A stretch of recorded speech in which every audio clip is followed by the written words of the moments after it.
இந்த போறப்பு தான் நல்லா ருசிச்சு சாப்பிட கிடைச்சது.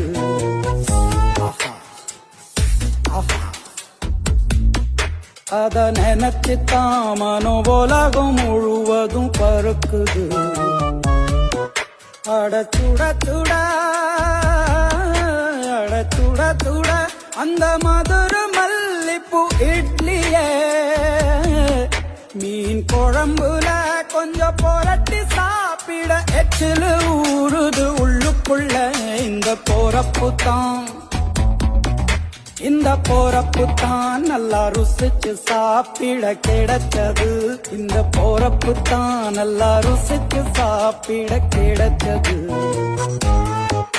அத நினைச்சு தான் மனோபோலகம் முழுவதும் பறக்குது.